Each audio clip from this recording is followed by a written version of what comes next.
Okay, we're really flexing these u substitution muscles with problems like these.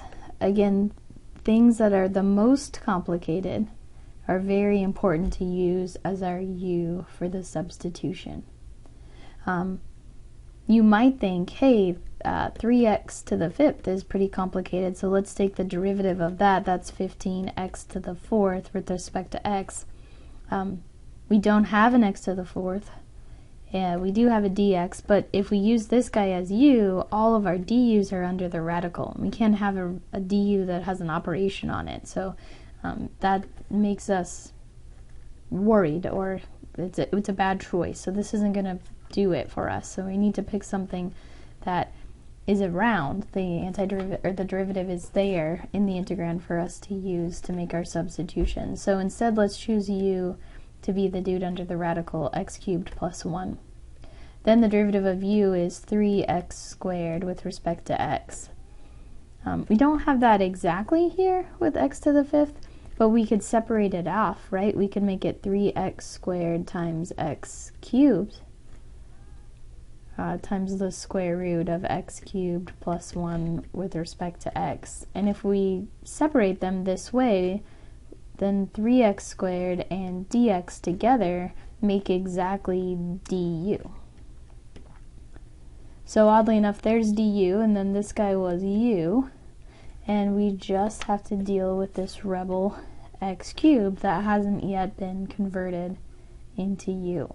So remember, we go back and examine the relationship between u and x to see if we can get rid of the remaining x's in the integrand. Fortunately, x cubed is in the bridge, so we could solve it for x cubed. X cubed is u minus 1, so let's substitute for that u minus 1. That makes it the indefinite integral of this x cubed is u minus 1 times the square root of u, regular u, times du, 3x squared dx. Then, of course, we have to clean it up. Indefinite integral of u minus 1 times u to the 1/2 with respect to u.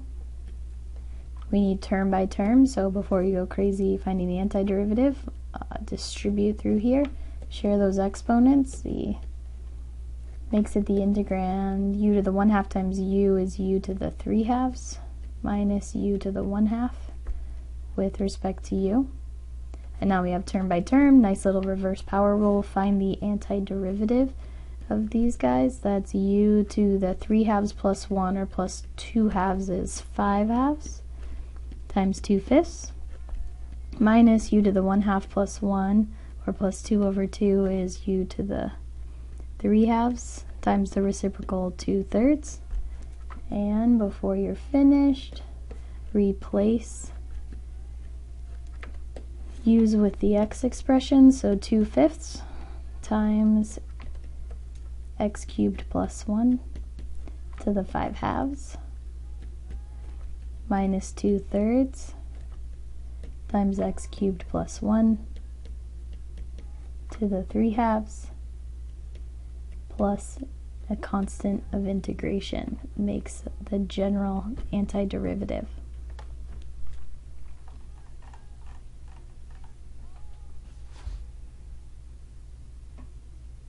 One more. I hope that these are becoming less and less awkward and more comfortable to choose a selection for you.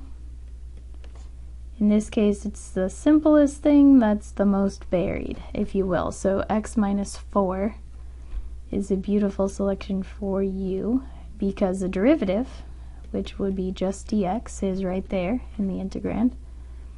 And if we, to get rid of this x, we can simply solve the expression for u for x. So x equals u plus 4. That will allow us to transform the whole integrand into terms of u. The top is u plus 4, and the downstairs is u to the 3rd with respect to u. Now we cannot integrate it from here or find the antiderivative yet. We need term by term. So some students like to call u to the third u to the minus 3. We could do that, bring him up, u plus 4 times u to the minus third power du. That allows us to distribute u to the minus 3 through to each of the terms so that we can do term by term integration. This is the indefinite integral. U to the negative 3 plus 1 is to the negative 2 plus 4u to the minus 3 du. Then reverse power rule to find the antiderivative. U to the minus 2 plus 1 is to the minus 1 times negative 1, or times negative 1 over 1, plus 4u to the minus 3 plus 1 is to the minus 2, and divide by that negative 2 power. And make your substitutions. Turns u's back into x's. Take the bridge the other direction, cross back into x land. That's negative x minus 4 to the minus 1 plus 4 over negative 2, so let's call it minus 2x to the minus 2, x minus 4 to the minus 2 plus c.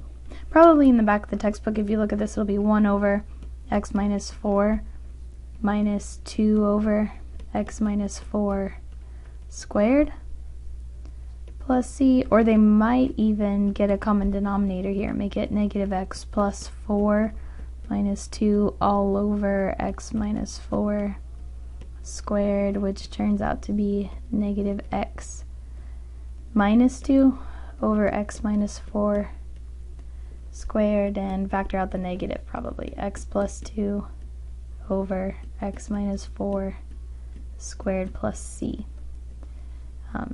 Probably that's what's in the textbook because it's a little bit prettier. This is sufficient. This does the job. They are exactly the same amount of information. One thing that you might recognize or be glad to see is that, no, this guy,